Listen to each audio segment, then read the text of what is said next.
देखिए question number 13 क्या है,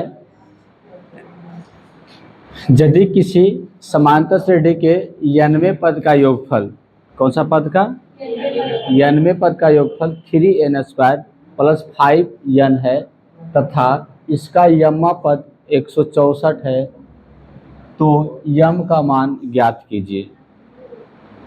यानी n पदों का योगफल इतना दिया हुआ है, यम्मा पद 164 है, तो यम का मान क्या हुआ, यानी कौन सा पद 164 है, यही पूछ रहा है। कोई दिक्कत? तो यहाँ पर देखिए n पदों का योगफल यानी Sn बराबर दिया हुआ है 3n² प्लस क्या है 5n। हम आराम से समझिए। तो यदि प्रथम पद निकालेंगे तो क्या होगा प्रथम पद? प्रथम पद a1 बराबर होता है s1। एक प्रथम पद या प्रथम पदों का योगफल बात क्या रहेगा, बराबर है ना। तो s1 कैसे निकलेगा, 3 गुने 1² प्लस 5 गुने 1, n के जगह पर 1 रख देना है, तो हो गया 3 और प्लस 5 कितना हो जाएगा 8। यानी a1 बराबर क्या हो गया 8 हो गया। यानी a1 बराबर s1 दोनों क्या हो गया 8 हो जाएगा। कोई दिक्कत? दूसरा पद निकालना है तो कितना होगा,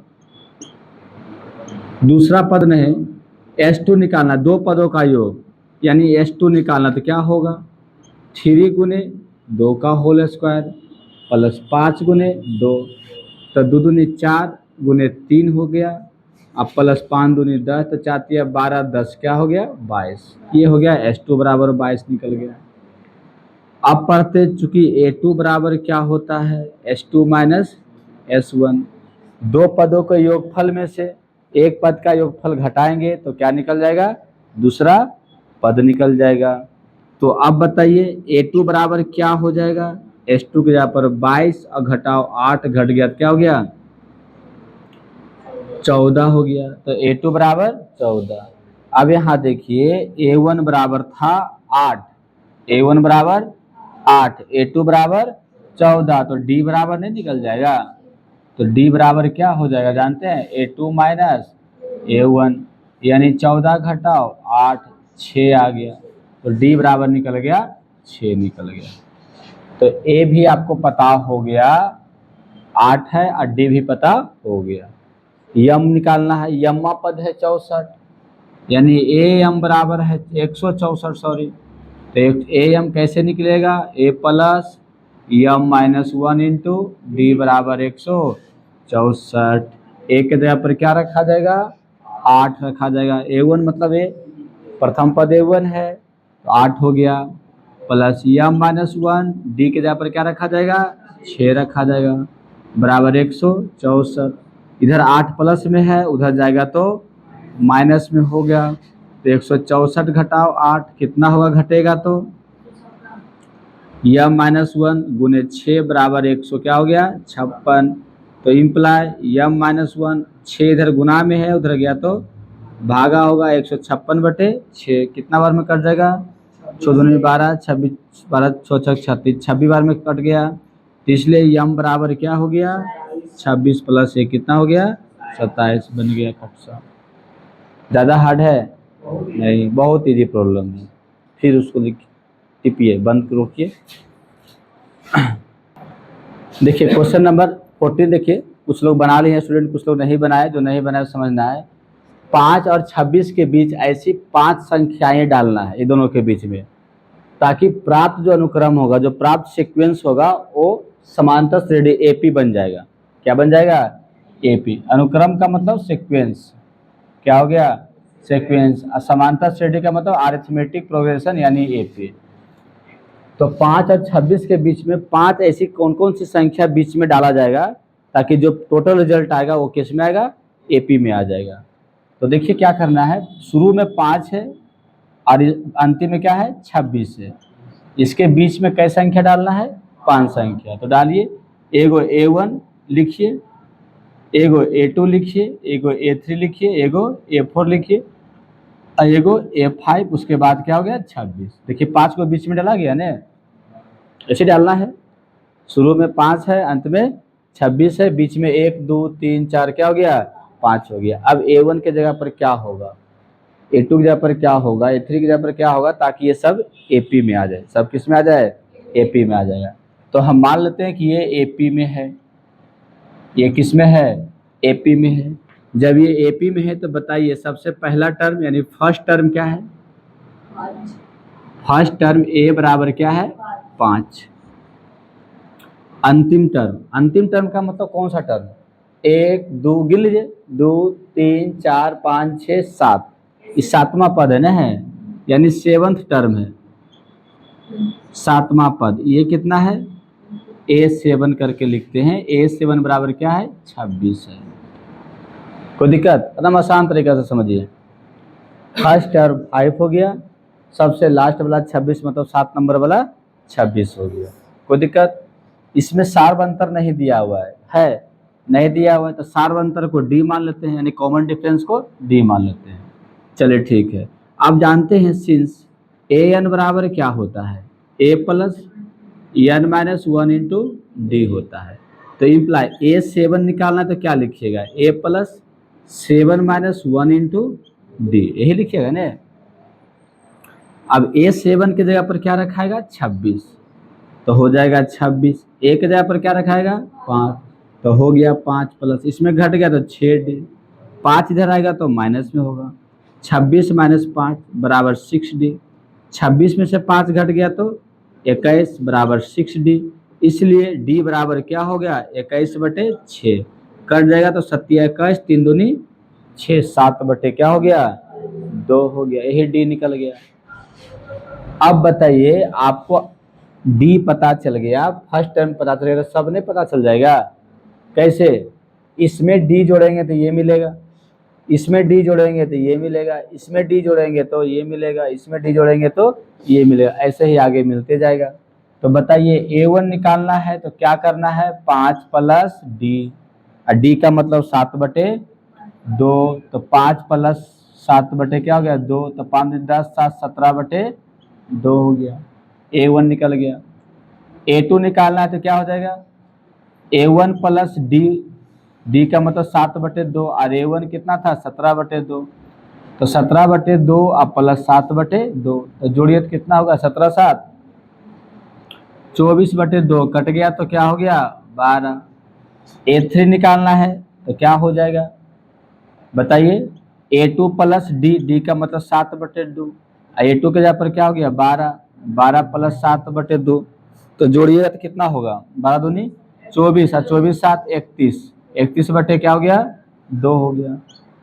A3 निकालना है, A4 अभी, तो क्या होगा A3 प्लस 7/2, A3 का मतलब 31/2 और प्लस D का मतलब 7/2 लिखिएगा, जोड़िए तो 31 7 38, 38/2 कट गया तो क्या हो गया 19 दूनी 38। A5 निकालना है तो क्या हो जाएगा A4 प्लस 7/2, तो A4 का मतलब क्या हो गया 19, अब प्लस 7/2, तो 19 दूनी 38 और 7 कितना हो गया 45, 45/2। तो क्या हो गया बताइए, पांचों क्या क्या अंदर में रखना है, 5 संख्या कौन कौन सा हो गया, एगो हो गया 17/2 हो गया, एगो हो गया 12 हो गया, एगो हो गया 31/2 हो गया, एगो 19 हो गया, एगो 45 बटे क्या हो जाएगा 2 हो जाएगा। समझ में आ गया होगा। कौन कौन नहीं समझे जो हाथ खड़ा कीजिएगा। ये जो चैप्टर है 10th क्लास से मिलता जुलता है, आप लोग 10th में भी AP पढ़े हैं, 11th में भी AP है, खाली प्रॉब्लम थोड़ा सा अलग अलग रहेगा, 11th में थोड़ा टफ रहेगा बस, है ना, तो 10th से मिलता जुलता है, कोई दिक्कत। चलिए ठीक है, नोट किया जाए।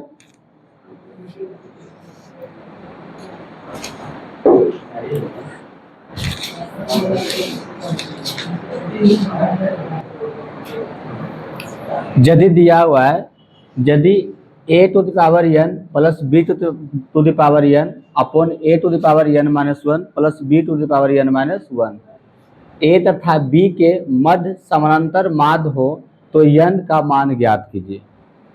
अब सबसे पहली बात इसमें नया टर्म आ जाता है समानांतर माध्य, समांतर माध्य। अब समांतर माध्य क्या होता है इसको समझिए। समांतर माध्य, समांतर माध्य इसको इंग्लिश में बोलते हैं अरिथमेटिक मीन कहते हैं। क्या बोलते हैं, अरिथमेटिक मीन, समांतर माध्य को, यानी शॉर्ट में इसको पढ़ते हैं एएम। क्या पढ़ते हैं, ए से अरिथमेटिक, एम से क्या हो गया, मीन, एएम पढ़ते हैं। कोई दिक्कत? अब सुनिए, इधर ध्यान देना है, ए बी सी डी ये सब एपी में हो, किसमें है, मान लेते हैं एपी में है, तो यहाँ पर 3 टर्म को उठाते हैं। कितने टर्म का, 3 टर्म। कौन कौन टर्म, ए बी और क्या हो गया, सी। तो ए बी सी ये एपी में है, ये क्या है, ये भी तीनों एपी में रहेगा। तो जब ये तीनों एपी में रहेगा तो ये जो बीच वाला होता है इसी को हम एएम कहते हैं। क्या बोलते हैं, एएम। अच्छे से समझ में आ गया होगा। कोई भी एपी का लगातार 3 टर्म कहीं से उठा लेना है, शुरू से 3 टर्म उठाइए या तो यहाँ से 3 उठाइए, कहीं से लगातार 3 को उठा लेना है, तो उसके बीच वाला जो टर्म होगा वो क्या कहलाएगा, एएम कहलाएगा। क्या कहलाएगा, एएम। जैसे कि हमने यहाँ से उठा लिए बी सी डी, तो बताइए एएम कौन सा होगा, सी होगा। क्या होगा, सी जो होगा एएम होगा। कब, जब ये एपी में रहेगा तब, तो सी एएम होगा। इतना समझ में आ रहा है।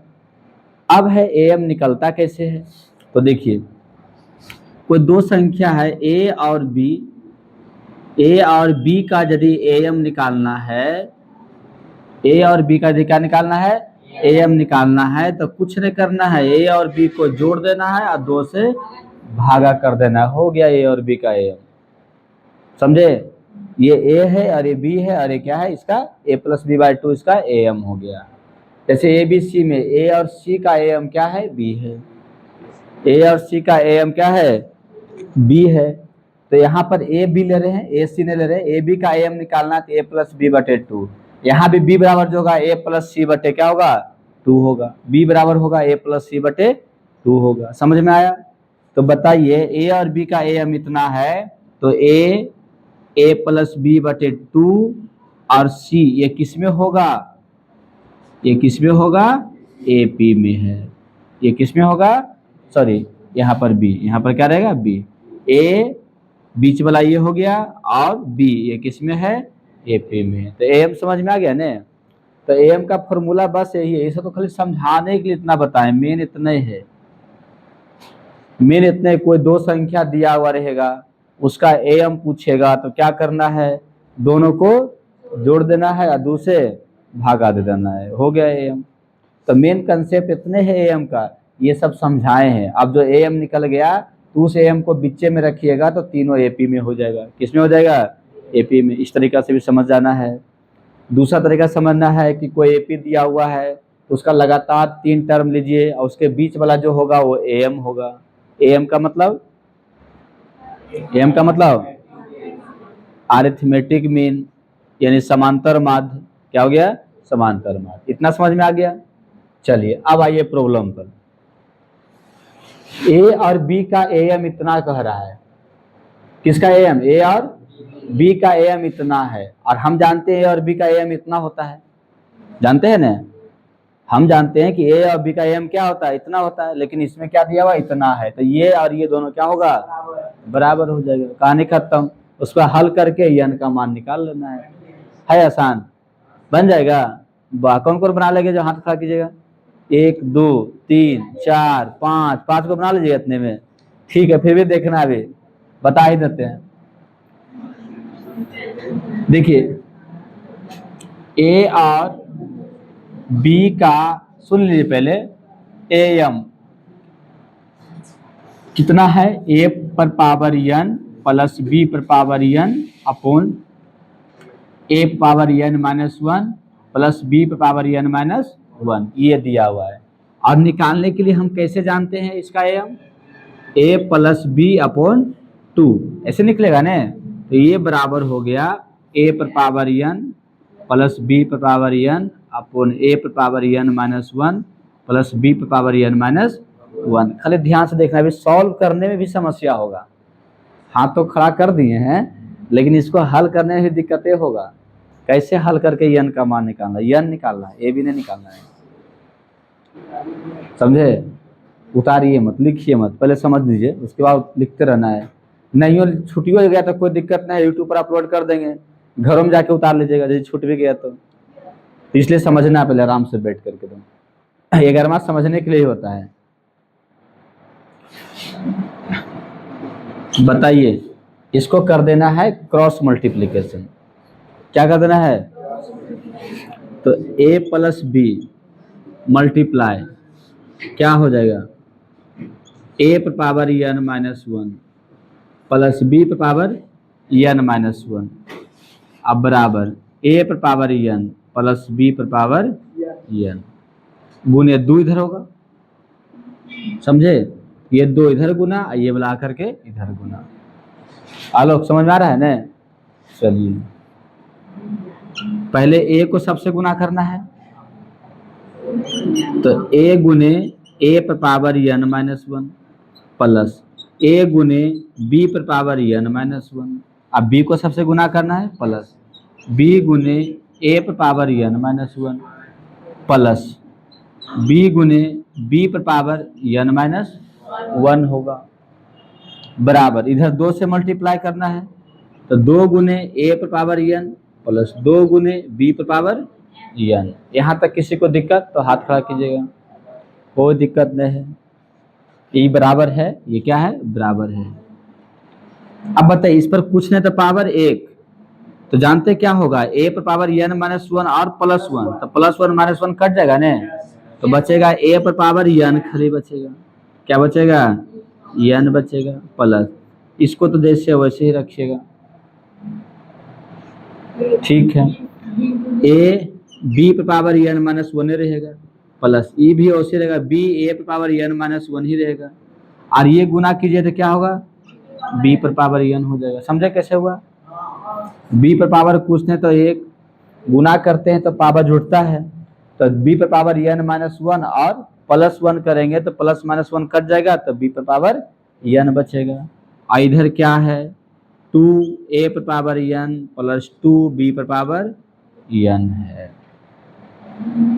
यहाँ तक कोई दिक्कत? कोई दिक्कत नहीं। अब क्या करना है, ये सबको इधर रखिए और ये दोनों को उधर कर दीजिए। इधर हो गया a b पर power n minus 1 plus b a पर पावर n माइनस 1, यही हो गया, और बराबर उधर करना है, तो 2a पर पावर n और ये गया तो माइनस a पर पावर n प्लस 2b पर पावर n, ये गया तो माइनस b पर पावर क्या हो जाएगा, n हो जाएगा। कोई दिक्कत? अब इसमें घटेगा, 2 में से 1 घटेगा तो a पर पावर n खाली बचेगा, जैसे 2x माइनस x होता है ना, तो यही होगा 2 इतना माइनस इतना, तो बराबर इतना ही बचेगा, इधर भी घटेगा ना, उसके बाद फिर सॉल्व होगा। तो ये सब मिटा दें कि लिखना है इधर वाला, इसको लिख लीजिए इधर ला, पहले अलग से उतार लीजिए कहीं पर।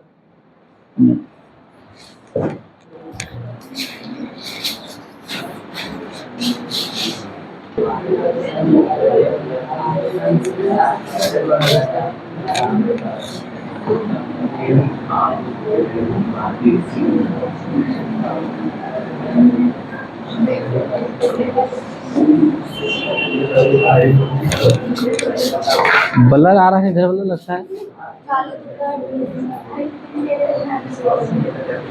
आप देखिए साफ हुआ, नहीं नहीं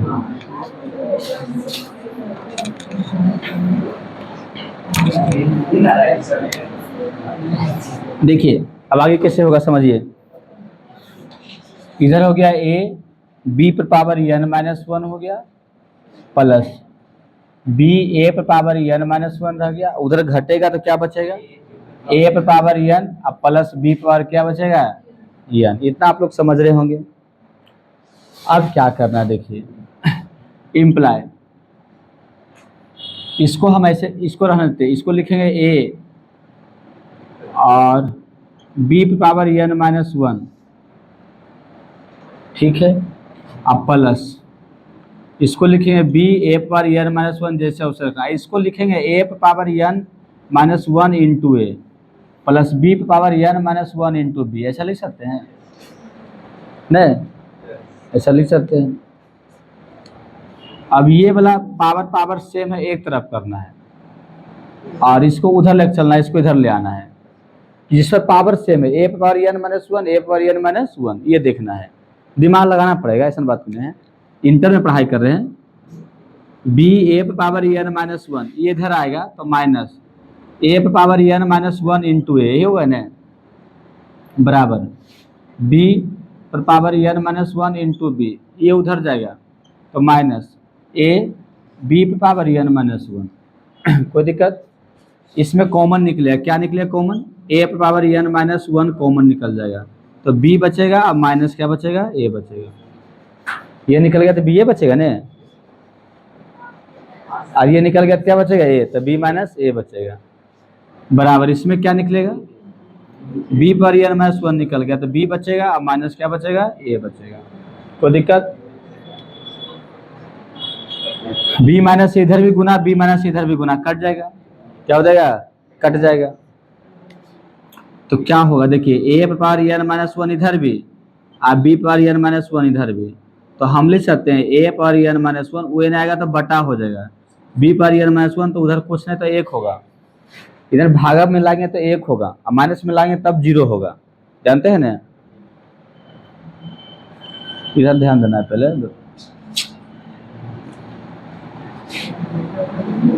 अब इसको देखिए क्या लिखे हैं, ए बटे बी पर पावर n माइनस वन लिखाएगा, और उधर एक है तो एक का मतलब क्या होगा? ए बटे बी पर पावर जीरो होगा,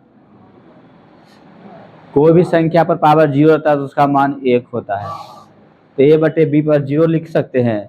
बेस सेम है दोनों, आप देख रहे हैं तो पावर भी क्या होगा? सेम होगा, इसलिए n माइनस वन बराबर क्या होगा? जीरो, इसलिए n का मान क्या होगा? बस हो गया खत्म।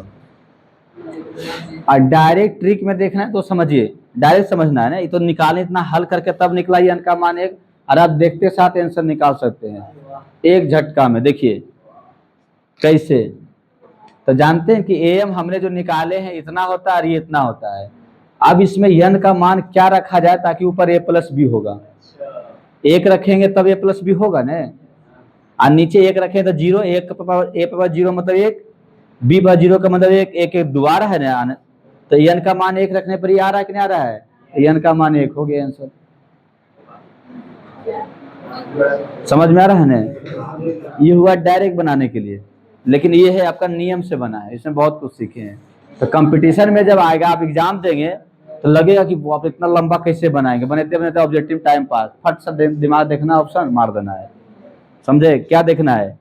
एक रखने पर a प्लस बी आएगा, नीचे एक प्लस एक क्या होगा? जी दो आएगा, कहानी खत्म।